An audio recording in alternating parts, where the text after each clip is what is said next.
here I am. There's so much going on, it's hard to, so I'm going to do what I always do, is just kind of let it flow, see who I talk to and find out what their area expertise is, and then go from there. But I'm going to probably still pick on weather weapons. There's another hurricane brewing that looks like it might come right up our alley. And we do have weather weapons, so we can stop these hurricanes because we have the means to do it. So the question is, why aren't they, and who indeed wants to destroy the Gulf right now again, and probably destroy the economy. So that's a theme I'm going to be hitting on. We'll see where it goes from there. We'll see how this goes. Thanks for tuning in.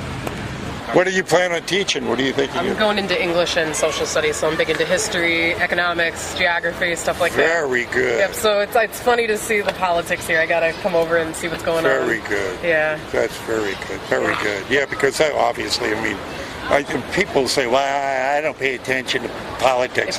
Well, you dummy, it's paying attention to you. You took the words right out of my mouth. Yeah. Yep. It's a luxury to be able to say, I don't think about it. You should think about it. Ooh. A lot of people have to. They don't want you to think about it. That's the deal. Yep. And so much has been said about the educational system. It's not there to educate, it's there to indoctrinate. Absolutely. 100%. This one is wild. It is there to indoctrinate as well, though, for sure. Yeah, I know. Got a lot of reaction from that one. So what got you out here spending your time stirring people up, making them think or whatever? Well, and no one else is doing it. I figure it's either got to be completely crazy or genius. There's a little bit of both in it? Yeah, I think it's a little bit of both. Awesome. I've met people I never would have had the opportunity to meet before in my life. Had some of the greatest conversations you can imagine. Mm-hmm. And confrontations, of I course, can imagine. Too, You're inviting it in a strange way. Yeah. Making people think comes with the territory. Oh my God, not that. Yeah. Whoa. Right. Make people feel stuff. It's the only way you can kind of stir them.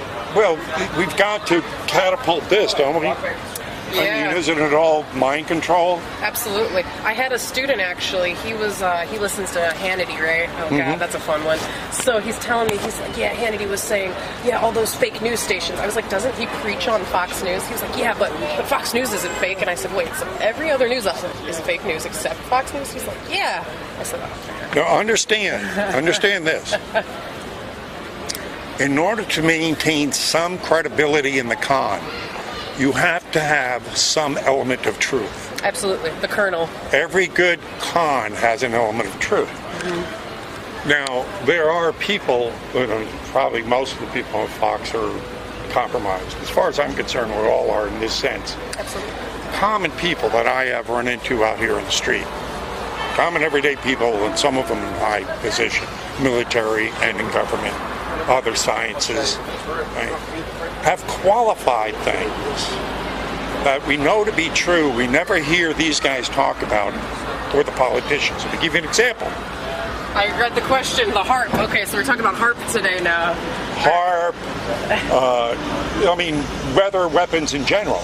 Dr. Ben Livingston in 1954, President Eisenhower started the Department of Weather and Climate Modification.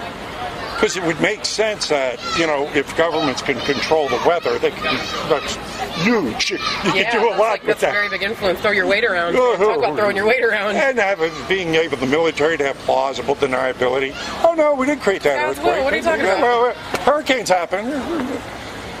So when we used weather weapons in Vietnam under Operation Popeye. This is why in 1974 the world became outraged and the UN passed the UN Weather Weapons Treaty banning the use of weather weapons. So now I have to find that out. I would like to do some little sideways surfing. There you go. Do a little bit of reading. So, and then the document came out, the leaked document in 1997 by the Air Force document, Weather as a Force Multiplier, Controlling the Weather by 2025. Oh, we're almost there. And then HAARP, H-A-A-R-P, High Altitude Reception Project, which was exposed that shoots radio beams up in the ionosphere, heats that up, throws it down onto the water, creates a hurricane, and then can steer it.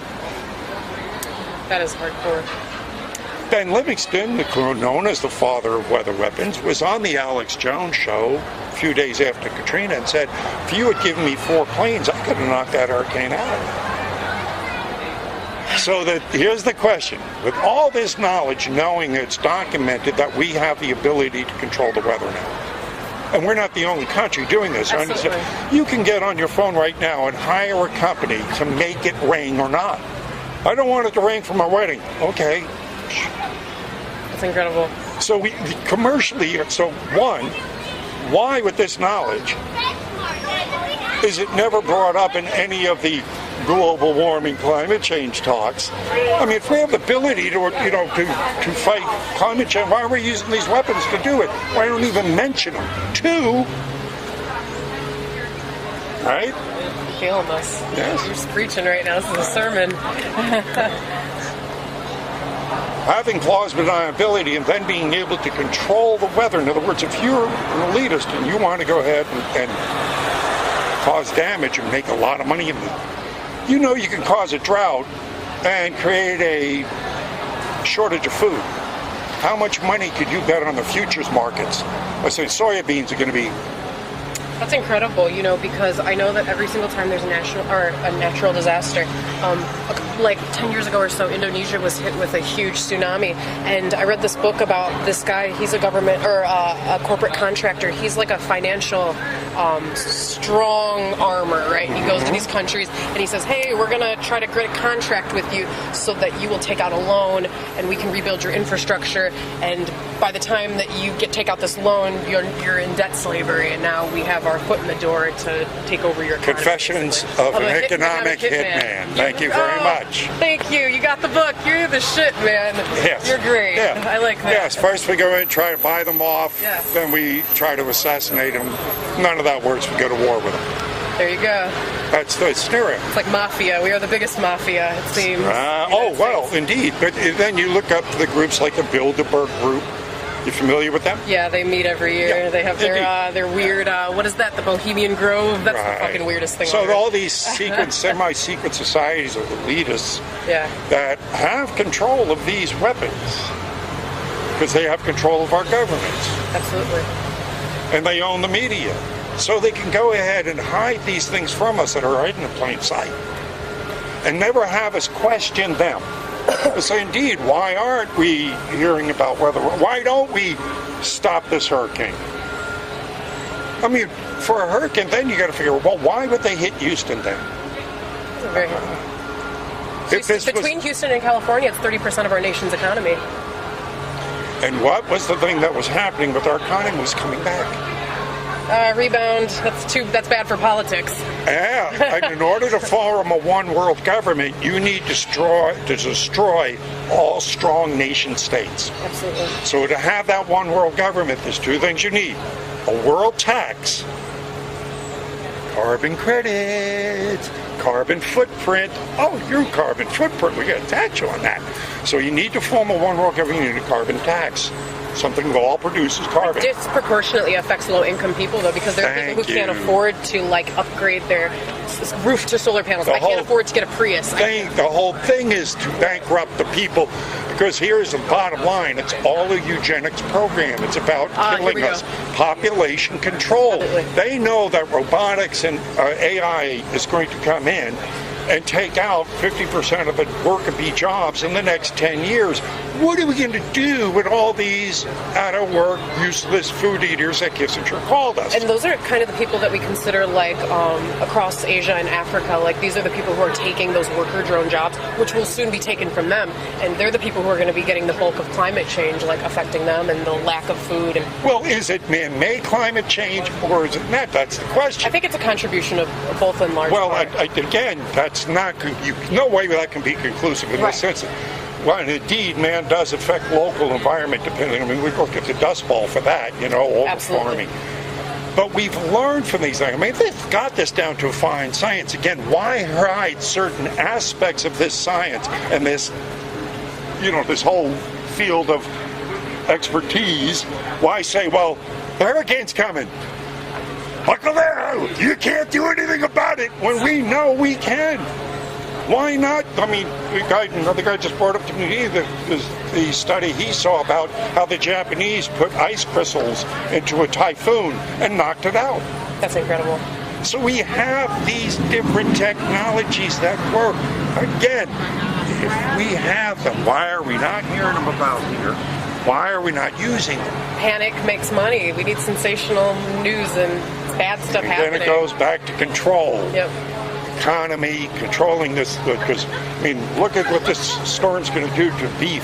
Probably how many millions of cattle got wiped out. And I was thinking about that too. I said, hey, are like beef prices going up while we're sitting here? Skyrocketing. Haven't even been paying attention because I don't need a lot of gas. Skyrocketing. Huh? What's the gallon price of gas right now? Yeah, the gas has already gone up 30 cents in and around the Texas area. So it's going to filter out. Just talking to a guy in the oil and gas industry. And he says it's going to have a huge effect. And if we get another hurricane, it's going to have a devastating effect. Absolutely. So again, the economy was coming back. Oh my God, $4.3 trillion in the stock market. Oh, 3% growth. Whoa. That is a high consumer confidence, business, small business exploding. Oh, no. We cannot have them win. We got to slow them down. We got to take back control. So who isn't one that went ahead, if indeed this is, even if it was a natural occurrence, again, why not stop it if we have the weapons to do it? But it is highly unusual. I feel that. For a hurricane to last 5 days over one area. Thank you so much. I appreciate it, man. You're doing a public service here. Thank you so much. Well, thank you very much for being here. I'm so happy to see you going into education. People have like a lot of outdated knowledge and incorrect assumptions, and they defend it, and they're like citing like old studies and old knowledge that is not like, they're not, I don't know. Well, you're not one of them. Here, thank you, man. let me give you a get out of jail free card from Hillary Clinton. You're comical, dude. This is good for any crime in the world. You're comical, dude. Yeah, that's fine. So I have a question. My final question: does this like reflect your political feelings at all, like the Hillary, Donald Trump stuff? Oh yeah, this is all my work. Oh. So yeah, I mean that's really where I'm at. I mean I don't see, to me, because of that right there, I don't even know why we need politicians anymore. I mean, if indeed, community, space and time was always the problem. I'm on the farm, I'm busy, so we're going to send you to that cesspool in Washington. Yeah. You represent us, as silly as that is, you being able. Thank you. So even we stumbled along with that, it sort of worked. But so it was someone speaking for. Well, we get to speak for ourselves now. We're changing the way things operate with our comments online, signing petitions, forming movements, having revolutions online. It's true. So I'm saying, well, why don't we just keep on going? Why don't we just go ahead and write our own legislation? Why don't we vet it? Crowdsource our legislation. Thank you. That's what the hell I'm talking about. Thank you. You know what? Thank you. I like this. You're on to something. And then get rid of these bastards that say they represent us but never do. And it would be all open source. I feel that. Open source our legislation. You know what? Thank you so much, man. We got to get out of here. I appreciate it. Have a good one. Oh, thank you guys. Thank you. Take it easy. Oh, yeah. I thought you looked familiar.